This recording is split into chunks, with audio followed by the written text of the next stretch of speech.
تعالیٰ کا لاکھ لاکھ احسان و کرم ہوا کہ اللہ تبارک و تعالیٰ نے ہمیں عشاء کی نماز جماعت کے ساتھ پڑھوا کر ہمیں ایک دینی مجلس کے اندر بیٹھنے کی توفیق عنایت فرمائی، اور مزید بنا کرم یہ ہوا کہ اللہ تبارک و تعالیٰ نے ہم تمام کو ایمان کی دولت سے نواز کر آخری نبی جناب حضرت محمد رسول اللہ صلی اللہ علیہ وسلم کے روح آخری امت میں ہم تمام کو پیدا فرمایا۔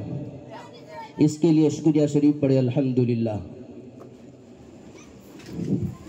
اللہ تبارک و تعالیٰ نے ہمیں ایک زندگی عطا فرمائی، وہ زندگی ہمیں اللہ تعالیٰ کی بندگی کے اندر ہماری گزرنی چاہیے، کیونکہ اللہ تبارک و تعالیٰ نے کسی انسان کو بیکار پیدا نہیں فرمایا، اور اس کا ارشاد خود رب تعالیٰ نے قرآن مجید کے اندر فرمایا، اَفَحَسِبْتُمْ أَنَّمَا خَلَقْنَاكُمْ عَبَثًا، کیا تم یہ گمان کرتے ہو کہ رب تعالیٰ نے تمہیں بیکار پیدا فرما دیا؟ بلکہ اللہ تبارک و تعالیٰ نے دوسری جگہ پر یہ ارشاد فرمایا، وَمَا خَلَقْتُ الْجِنَّ وَالْإِنسَ إِلَّا لِيَعْبُدُونَ، میں نے بھی جتنے بھی انسان اور جناتوں کو پیدا کیا صرف میری عبادت کے لیے، میری بندگی کے لیے، میری غلامی کے لیے، کسی اور کی غلامی کے لیے میں نے پیدا نہیں کیا۔ میں نے تمہاری پیشانی کو اس لیے پیدا کیا تاکہ تمہاری پیشانی میرے ہی سامنے جھکے، میرے علاوہ کسی اور کے سامنے تمہاری پیشانی نہ جھکے، نہ کسی سرکار کے سامنے تمہاری پیشانی جھکے، نہ کسی کمپنی کے مالک کے سامنے تمہاری پیشانی جھکے، بلکہ تمہاری پیشانی جھکنی چاہیے تو صرف میری اور میرے سامنے تمہاری پیشانی جھکنی چاہیے۔ یہ اللہ تبارک و تعالیٰ کا ارشاد ہے۔ اللہ تبارک و تعالیٰ نے ہمیں دنیا کے اندر پیدا فرمایا، ہماری کوئی حیثیت نہیں، ہماری کوئی ہمت نہیں کہ ہم دنیا میں آ سکے، لیکن رب تعالیٰ نے ہمیں دنیا کے اندر بھیجا۔ اسی وجہ سے اللہ تبارک و تعالیٰ نے ارشاد فرمایا، آج ہم دنیا میں آ کر اللہ تبارک و تعالیٰ کو بھول کر زندگی گزار رہے ہیں۔ تبھی اللہ نے فرمایا، کیف تکفرون باللہ وکنتم امواتا فاحیاکم، کیسے تم رب کی نافرمانی کرتے ہو، اللہ تعالیٰ کی نعمتوں کی کیسی ناشکری کرتے ہو، کیف تکفرون باللہ وکنتم امواتا، حالانکہ تم اپنی پہلی حالت کو پہچانو کہ تمہاری حیثیت کیا تھی، تم ایک بے جان چیز سے، اس بے جان چیز سے اللہ تبارک و تعالیٰ نے ایک جاندار کو بخشا، اس بے جان چیز کے اندر اللہ تعالیٰ نے روح پھونکی، جان بخشی، فَأَحْيَاكُمْ ثُمَّ يُمِيتُكُمْ ثُمَّ يُحْيِيكُمْ ثُمَّ إِلَيْهِ تُرْجَعُونَ، پھر وہی تمہیں دوبارہ زندہ کرے گا، وہی تمہیں موت دے گا، وہ دوبارہ تمہیں زندہ کرے گا، آخرکار تمہیں اس اللہ کی طرف لوٹ کر جانا ہے۔ ہم دنیا میں آنے کا مقصد بھول گئے، لیکن ہم بچوں کو دنیا کے اندر مثال کے طور پر کسی بچے کو اپنے گھر میں بازار کی طرف بھیجتے ہیں، یا کسی کنٹری کے اندر بھیجتے ہیں، یا کسی راج کے اندر بھیجتے ہیں، اسٹیٹ کے اندر کاروبار کے سلسلے میں ہو، یا کسی اور بزنس کے سلسلے میں ہو، کسی اور سلسلے میں ہو، ایجوکیشن کے سلسلے میں ہو، ہمارا کوئی نہ کوئی مقصد ہوتا ہے، لیکن اللہ تبارک و تعالیٰ کا مقصد ہم بھول گئے، ہماری زندگی میں آنے کا مقصد ہم بھول گئے۔ ہمیں زندگی میں آنے کا مقصد سمجھنا چاہیے، ہماری زندگی کا آنے کا مقصد یہی ہے، اللہ تبارک و تعالیٰ نے ہمیں بھیجا ہے اور اللہ تبارک و تعالیٰ ہی ہمیں اٹھا لیں گے۔ دنیا میں آنے کا وقت تو ہمیں معلوم تھا، لیکن دنیا سے جانے کا وقت کسی انسان کو معلوم نہیں ہے، یہاں تک کہ نبی کو بھی معلوم نہیں تھا۔ ان اللہ عنده علم الساعہ، یقیناً اللہ تعالیٰ کے پاس علم غیب ہے کہ آئندہ کیا ہونے والا ہے، قیامت تک کیا ہونے والا ہے، کب قیامت قائم ہونے والی ہے، یہ اللہ تبارک و تعالیٰ ہی جانتا ہے، کوئی انسان نہیں جانتا۔ بہرحال ہمیں اللہ تعالیٰ کے حکم کے مطابق زندگی گزارنی چاہیے۔ اللہ تبارک و تعالیٰ نے ہمارے سامنے ایک آئیڈیل بنا کر بھیجا، حضرت محمد رسول اللہ صلی اللہ تعالیٰ علیہ وسلم کو کیوں بھیجا؟ لَقَدْ كَانَ لَكُمْ فِي رَسُولِ اللَّهِ أُسْوَةٌ حَسَنَةٌ، اللہ تبارک و تعالیٰ نے خود ہی ارشاد فرما دیا، بہترین نمونہ بنا کر رسول اللہ صلی اللہ علیہ وسلم کو تمہارے لیے بھیجا، وہ آئیڈیل بنا کر بھیجا، ان کے ذات میں، آپ کی ذات میں تمہارے لیے بہترین نمونہ ہے۔ حضور پاک صلی اللہ علیہ وسلم نے دنیا میں آ کر کیسی زندگی گزاری، تمہیں بھی اسی طرح زندگی گزارنی چاہیے۔ لوگوں کے ساتھ کیسے معاملات کیے، تمہیں بھی اسی طرح معاملات کرنے چاہیے۔ صحابوں کو بھی فرمایا، صلوا کما رأیتمونی اصلی، ارے تم اپنی منمانی نماز نہ پڑھا کرو، بلکہ میری طرح نماز پڑھا کرو، مجھے دیکھو میں کس طرح نماز پڑھتا ہوں، مجھے دیکھو میں کس طرح وضو کرتا ہوں، اسی طرح تم وضو کرو، تم اسی طرح نماز پڑھو۔ میں کیسے طرح لوگوں کے ساتھ معاملہ کرتا ہوں، میری طرح تم معاملہ کرو، تو تمہارے اندر پیار و محبت کی فضا قائم ہوگی، ایک دوسرے کے دلوں کے اندر ایک دوسرے کے لیے بے انتہا پیار و محبت کا قیام ہوگا۔ اللہ کے نبی صلی اللہ علیہ وسلم نے اسی وجہ سے ارشاد فرمایا جب تم آپس میں کسی سے ملو تو السلام علیکم ورحمۃ اللہ کا پیغام کرو، افشوا السلام بینکم، سلام کو عام کرو جہاں تک ہو سکے، من لم یعرف ومن لا تعرف، جب تم کسی کو جانتے ہو یا نہ جانتے ہو سب کو سلام کرو، کیونکہ سلام سے انسان کے اندر محبت پیدا ہوتی ہے، نفرتیں دور ہوتی ہے۔ آج ہم سلام کرنا بھول گئے، اگر سلام کرتے بھی ہیں تو جاننے والوں کو سلام کرتے ہیں، رشتہ داروں کو سلام کرتے ہیں، کہ کوئی مالدار مل گیا اس مالدار کو سلام کرتے ہیں، کہ نیتا کو سلام کرتے ہیں، لیکن اپنے بھائی کو سلام کرنا ہم بھول گئے، تو کیسے پیار و محبت قائم ہوگا؟ ایک ہمارے بھائی کے دلوں میں کیسے محبت آئے گی؟ گھر میں جاتے سلام کا رواج ختم ہو چکا۔ بہرحال محترم بزرگوں، دوستو، ہر انسان کو معلوم ہے کہ ہمیں ایک نہ ایک دن دنیا سے رخصت ہونا ہے، اسی وجہ سے اللہ تبارک و تعالی نے صاف اعلان فرما دیا کل نفس ذائقۃ الموت، ہر جاندار کو موت کا مزہ چکھنا ہے۔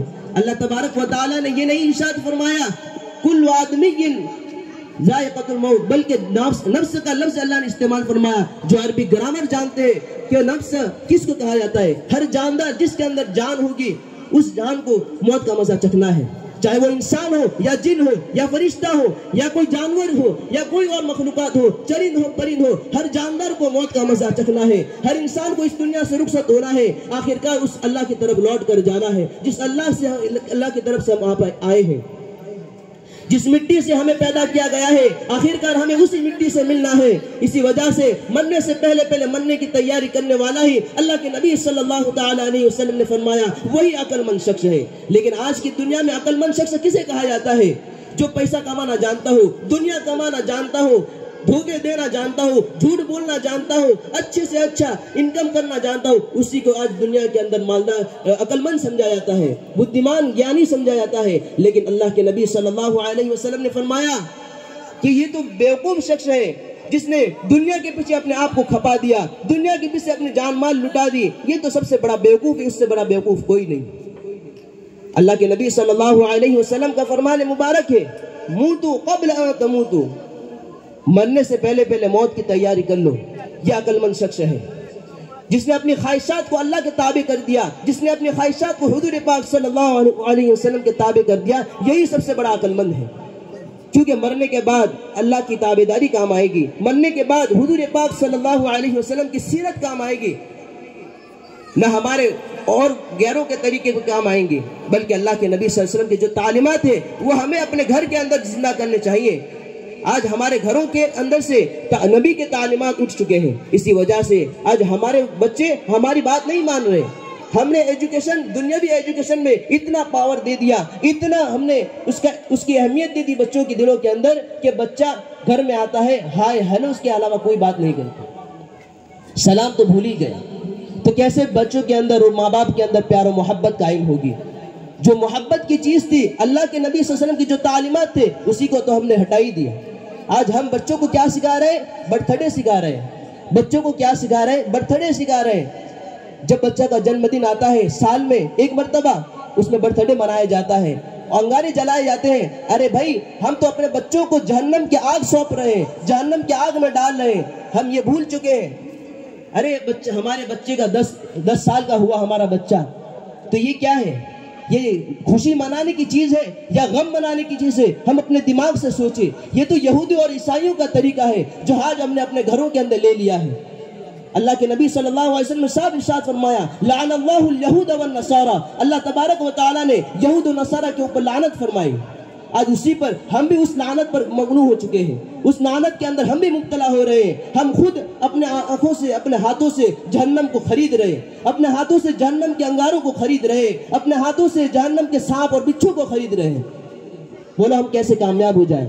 نماز کا ہمیں پتہ نہیں، حضور پاک صلی اللہ علیہ وسلم کی سیرت کا پتہ نہیں، چہرے پر ہماری داڑھی نہیں ہے اور ہم برتھ ڈے منا رہے ہیں، سالگرہ منا رہے ہیں اور شادی کی سالگرہ منا رہے ہیں، ہیپی اینیورسری منا رہے، ہیپی نیو ایئر منا رہے۔ یہ کیا اسلامی طریقہ ہے؟ حضور پاک صلی اللہ علیہ وسلم نے جس طریقے کو اپنایا اسی طریقے کو اپنانے کے اندر کامیابی ہے، یہ غیروں کے طریقے کے اندر اپنانے میں کامیابی نہیں ہے۔ جب ہم مر جاتے ہیں، قرآن کھانے کی ضرورت پڑتی ہے تو مسجد سے امام کو بلایا جاتا ہے، حالانکہ امام صاحب بار بار دعوت دیتے ہیں چلو نماز پڑھنے چلو۔ بھائی مسجد کو آباد کرو، مسجد کے آباد کرنے کی ذمہ داری تو ایمان والوں پر ہے۔ انما یعمر مساجد اللہ من آمن باللہ والیوم الآخر، جو اللہ پر یقین رکھتا ہے، جو آخرت کے دن پر یقین رکھتا ہے، جو ایک اللہ پر ایمان رکھتا ہے، اس کی ذمہ داری بنتی ہے کہ وہ مسجدوں کو آباد کرے۔ کون آباد کرے گا؟ آج ہم نے اپنے ہاتھوں سے مسجدوں کو تیار کیا اور ہمیں آباد نہیں کر رہے، کیسے کامیاب ہو جائیں گے؟ کیسے مسجد ہمارے لیے دعائیں دے گی؟ آج ہم مسجدوں کو آباد نہیں کر رہے تو مسجد تو کل قیامت کے دن ہمارے لیے بد دعائیں دے گی۔ ہم کامیاب ہو جائیں گے غیروں کو طریقے منانے سے، ہم ہیپی نیو ایئر منانے سے کامیاب ہو جائیں گے۔ لوگ پوچھتے ہیں ارے حضرت حضور جی میری کرسمس مبارکباد دینا کیا صحیح ہے؟ میری کرسمس کہنا صحیح ہے؟ ارے ہم خود ہی سوچے، میری کا معنی ہے مبارکباد دینا، کرس کا مطلب کیا ہے؟ حضرت عیسیٰ علیہ السلام، اور مس کا معنی اجتماع کا دن، تو مسیحی اجتماع کے دن خوشی منانا، اس کا مطلب کیا ہے؟ ان کا عقیدہ کیا ہے؟ کرسمس ڈے کے اندر ان کا عقیدہ کیا ہوتا ہے؟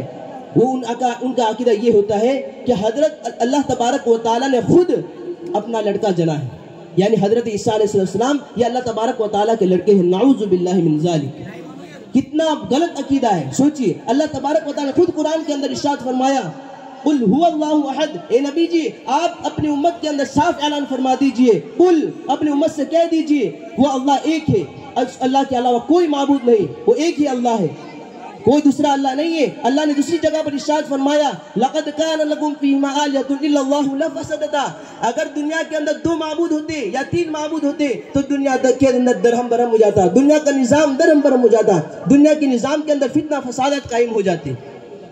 ہر جگہ پر ایک ہی معبود ہوتا ہے۔ ہمارے دنیا کے اندر بھی دیکھیے ایک ہی ایم ایل اے ہوتا ہے، ایک ہی پی ایم ہوتا ہے، ایک ہی سی ایم ہوتا ہے، 2 سی ایم نہیں ہوتے، 2 پی ایم نہیں ہوتے، ایک ہی پی ایم ہوتا ہے۔ اگر 2 ہوتے یا 3 ہوتے تو آپس کے اندر فتنہ فسادات ہو جاتے، وہ انسان خود پاگل ہو جاتا، کس کو مانے، کس کی بات مانے۔ تو محترم بزرگو دوستو، کہنے کا مقصد یہ ہے اللہ تبارک و تعالیٰ نے ہمیں اپنے ہاتھ سے پیدا فرمایا، اپنی مٹی سے پیدا فرمایا، آخرکار ہم اس اللہ کی طرف جائیں گے، اس اللہ کے سامنے سوال ہوگا، ہم اس اللہ کے سامنے کیا منہ دکھائیں گے؟ حضور پاک صلی اللہ علیہ وسلم کی سیرت کو لے کر جائیں گے تو حضور پاک صلی اللہ علیہ وسلم کو پہچان پائیں گے کہ یہ ہمارے تو حضرت نبی محمد صلی اللہ علیہ وسلم ہے۔ اگر آپ کے طریقے کے خلاف زندگی گزاریں گے تو کیسے ہم آپ کو منہ دکھائیں گے؟ آپ ہمارے چہرے پر داڑھی نہیں ہوگی تو کیسے حضور پاک صلی اللہ علیہ وسلم کو دکھائیں گے اپنا منہ؟ بتائیے۔ اس لیے ہم اگر کامیابی چاہتے ہیں تو کامیابی نماز کے اندر ہے، اللہ کے حکم کے اندر کامیابی ہے، نبی کے طریقے کے اندر کامیابی ہے، اس کے علاوہ کامیابی کہیں اور نہ ڈھونڈے۔ مسجد سے بار بار آواز آتی ہے اللہ اکبر اللہ اکبر، مؤذن 5 بار دن کے اندر پکارتا ہے اور اللہ اکبر کو ریپیٹ کرتا ہے 6 مرتبہ، نہ جانے پورے دن میں کتنی مرتبہ ریپیٹ کرتا ہے۔ نماز کے اندر بھی یہی الفاظ دہرائے جاتے ہیں اللہ اکبر اللہ اکبر۔ اس کا مطلب کیا ہے؟ اللہ ہی سب سے بڑا ہے، لیکن ہم اپنے کام کاروبار کے اندر مشغول ہو کر کیا پروف دے رہے ہیں، کیا ثابت کر رہے ہیں کہ ہم ہی معبود ہے، ہمارا کام معبود ہے، ہمارا کاروبار معبود ہے، ہمارا ایجوکیشن معبود ہے، دنیاوی ایجوکیشن، ہمارا دکان ہمارا معبود ہے، ہمارا انکم ہمارا پیسہ ہمارا معبود ہے۔ اللہ اکبر، اللہ ہی سب سے بڑا ہے، اللہ بڑا ہے، ہمارا کام بڑا نہیں ہے، ہماری دکانیں بڑی نہیں ہیں، ہمارے کاروبار بڑے نہیں ہیں، ہمارے پیسے بڑے نہیں ہیں، یہ مرنے کے بعد یہ پیسے کام نہیں آئیں گے، ہماری آنکھوں دنیا سے آنکھیں بند ہو جائے گی، یہ پیسے کسی اور کے حوالے ہو جائیں گے۔ آگے فرماتا ہے اشہد ان لا الہ الا اللہ، میں گواہی دیتا ہوں کہ اللہ کے سوا کوئی معبود نہیں، لیکن ہم کیا گواہی دے رہے ہیں کہ معبود تو میں ہی ہوں، میرا کاروبار میرا معبود ہے، میرے پیسے میرے معبود ہیں، میری دکان میرے معبود ہے، میرے بیوی بچے میرے معبود ہیں۔ محترم بزرگ دوستو، ہمیں سوچنے سمجھنے کی ضرورت ہے۔ حضرت بڑے بڑے اکابرین نے فرمایا، علماء حضرات نے فرمایا کہ اذان کے بعد جو بندہ کاروبار کرتا ہے اس کے بعد جو انکم ہوتا ہے وہ حرام کی کمائی ہوتی ہے۔ اللہ اکبر اذان کے بعد، کیونکہ ناجائز کمائی ہے، کیونکہ اللہ اکبر کے بعد ہمیں اللہ کا جواب دینا چاہیے، ہمیں مسجدوں کو آباد کرنا چاہیے، مسجد کی طرف ہمارا رخ ہونا چاہیے، لیکن ہمارا رخ پیسوں کی طرف ہے، ہمارا رخ کاروبار کی طرف ہے، ہمارا رخ انکم کی طرف ہے، بیوی بچوں کی طرف ہے۔ اللہ ہمیں صحیح سمجھ کی توفیق عطا فرمائے۔ تو میں نے جو ارشاد فرمایا، اللہ نے صاحب قرآن کریم کے اندر ارشاد فرمایا اللہ الصمد، اللہ کسی کا محتاج نہیں ہے بلکہ سارے بندے اللہ کے محتاج ہیں۔ آگے اللہ نے فرمایا لم یلد ولم یولد، اے نبی جی اپنے امت سے کہہ دو اللہ نے نہ کسی کو جنا ہے نہ اللہ کو کسی نے جنا ہے، نہ یعنی اللہ کی نہ کوئی ماں باپ ہے یا نہ اللہ کی کوئی اولاد ہے، اللہ ایک تنہا ذات ہے، اس کا کوئی آکار نہیں، وَلَمْ يَكُنْ لَهُ كُفُوًا أَحَدٌ، نہ اس کا کوئی پارٹنرشپ ہے۔ وہ اللہ اکیلا ہی ذات ہے، وہ اکیلا ہی معبود ہے، اس کا کوئی تن تنہا وہ معبود ہے، اس کا اور کوئی پارٹنر نہیں۔ اس لیے محترم بزرگو دوستو، کوئی ہمیں سمجھائے میری کرسمس، آپ کہتے ہوں گے ہمارے پڑوسی ہے، پڑوسی کا حق ادا کرنا اسلام سکھاتا ہے، نہیں، ہم ان کو سمجھائے، حق بات کی دعوت دے۔ اب تم ہی سوچ لے، ہم کسی کو راضی کریں، پڑوسی کو راضی کریں گے یا اللہ کو راضی کریں گے؟ اس لیے اللہ کے نبی صلی اللہ علیہ وسلم نے ارشاد فرمایا، لا طاعت لمخلوق فی معصیت الخالق، مخلوق کی اطاعت میں، خالق کی نافرمانی میں مخلوق کی اطاعت جائز نہیں ہے۔ یعنی ہم خالق کو ناراض کریں اور مخلوق کو راضی کریں، یہ بالکل بھی جائز نہیں ہے، یہ حرام ہے، اللہ کے نبی نے صاف اعلان فرما دیا۔ اس لیے محترم بزرگو دوستو، ہمیں سوچنے سمجھنے کی ضرورت ہے۔ یہ دنیا مختصر سی زندگی ہم لے کر آئے ہیں، اس مختصر سی زندگی میں ہمیں اللہ کا حکم ادا کرنا چاہیے، نبی کے طریقے پر اپنی زندگی گزارنی چاہیے، تب جا کر ہماری زندگی کامیاب ہوگی، ورنہ ناکامیابی کے سوا اور کچھ نہیں ہوگا۔ اللہ تبارک و تعالی ہم تمام کو صحیح سمجھ عطا فرمائے، اور کہنے سننے سے زیادہ اخلاص و استقامت کے ساتھ اللہ تبارک و تعالی ہم تمام کو عمل کی توفیق عطا فرمائے۔ وآخر دعوانا ان الحمد للہ رب العالمین۔